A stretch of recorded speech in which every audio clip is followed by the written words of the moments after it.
Sir నేను అది లోన్లో కొనలేదు సార్, మా నాన్న డబ్బుతో కొన్నాను. అయితే మీ నాన్నే కొట్టాలి.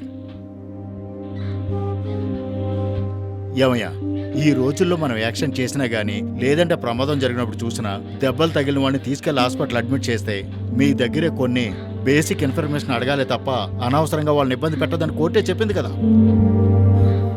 అలాంటప్పుడు ఎందుకని యాక్సిడెంట్ చేసేసి ప్రాణాలతో కొట్టుమిట్టాడుతున్న కాపాడకుండా వెళ్ళిపోతున్నారు?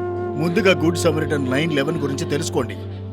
యాక్సిడెంట్ అయ్యి సాగు బతుకుల మధ్య కొట్టుమిట్టాడుతున్న వాళ్ళని తీసుకెళ్లి హాస్పిటల్ అడ్మిట్ చేస్తారంటే గవర్నమెంట్ మిమ్మల్ని గుడ్ సమరిటన్ చెప్పి సత్కరిస్తుంది. దీనికి సంబంధించి పోలీసు వాళ్ళు మిమ్మల్ని ఇబ్బంది పెట్టకూడదని తీసుకొచ్చిన చట్టమే 911. ఇప్పుడైనా కొంచెం తెలుసుకొని ప్రవర్తించండి. Mothers day, teachers day, lovers day అంటూ ఒక్కొక్క దానికి ఒక రోజు సెలబ్రేట్ చేసుకుంటున్నాం.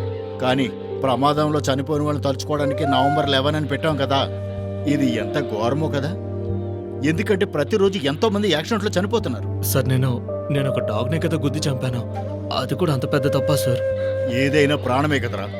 ఎందుకంటే కుక్కను చంపిన వాడు మనిషిని చంపలేడే అంటే, ఒకవేళ మనిషిని గుద్దినా ఇలాగే వెళ్ళిపోయేవాడివి. కానీ ఇక్కడ చనిపోయింది కుక్క. మనిషిని చంపిన తర్వాత వార్నింగ్ ఇచ్చిన ప్రయోజనం లేదు. తప్పు జరగకముందే దాన్ని అడ్డుకోవాలి. ఇక్కడ అందరికీ కూడా ఒక కుటుంబం ఉంది. ఒకరి మీద ఆధారపడి ఎంతో మంది ఉంటారు. మన వల్ల ఏ సందర్భంలో కూడా ఒక ప్రాణం పోకూడదని మనసులో తలుచుకుంటూ బండి నడపండి రా. 1 minute ప్రభాకర్, ఆ ఫైల్ ఇవ్వు. Okay sir. ఇదిగో చూడు, నీ దగ్గర తీసుకున్న 5 లక్షలు వీళ్ళ కుటుంబాలకే అందజేశాం. అందరూ కూడా పేదవాళ్లే, పనికి వెళితేనే తిండి దొరుకుతుంది. వీళ్ళందరూ పోయిన నెలలో నీలాంటి వాళ్ళు కారు గుద్ది యాక్సిడెంట్లో చనిపోయిన వారే. ఇప్పుడు ఈ అమ్మాయి అనాథ అయిపోయింది. ఈమె హస్బెండ్ యాక్సిడెంట్లో చనిపోయారు తెలుసా నీకు? ఇకపైనైనా కారు డ్రైవ్ చేసేటప్పుడు ప్రతి నిమిషం తప్పు చేస్తున్నప్పుడు మనకు శిక్ష పడుతుందనే విషయం మనసులో ఉంచుకొని కారు నడపండి రా. వెళ్ళు.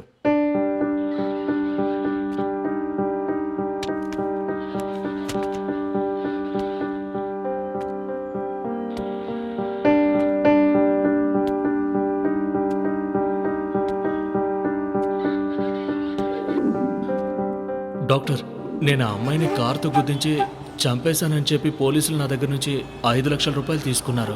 కానీ ఆ అమ్మాయి ప్రాణాలతో ఉందని మా అమ్మ చెప్తోంది. అదెలా సార్? సింపుల్ మిస్టర్ కార్తీక్, మీరు ఆల్రెడీ ఒక యాక్సిడెంట్ చేసి గిల్టీగా ఫీల్ అవ్వడం చూసి అదే అదురుగా చూసుకుని పోలీసులు నీతో గేమ్ ఆడారు. అంటే మీరు ఆ అమ్మాయి చనిపోలేదని చెప్తున్నారా? మీ అమ్మగారు చెప్పేది నిజమైతే అదే కదా అర్థం. సరే డాక్టర్, ఇప్పుడు ఆ అమ్మాయి ప్రాణాలతో ఉంటే గనక నన్ను నా గర్ల్ ఫ్రెండ్ని దెయ్యంలాగా వచ్చి టార్చర్ చేసింది, అదెలా? నీకు బాగా అర్థమయ్యేలా క్లియర్గా చెప్తాను విను.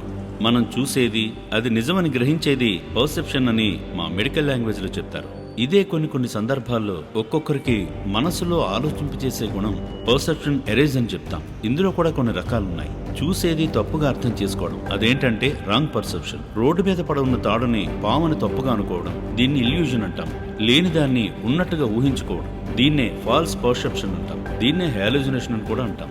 ఎగ్జాంపుల్ చెప్పాలంటే ఏమీ జరగకుండానే జరిగిపోయినట్టుగా ఊహించుకోవటం. ఇక మూడవది అక్కడేమీ లేకపోయినా కూడా ఉన్నట్టుగా భ్రమపట్టం, ఫాల్స్ బిలీవ్నెస్. దీన్నే డెల్యూజన్ అని కూడా అంటారు. దెయ్యం నుంచి ఊహాగానాలు, భయం ఇవన్నీ ఈ కోవకే చెందుతాయి. నీలో భయం కలగడానికి కారణం చివరిగా జరిగిన ఈ సంఘటనే.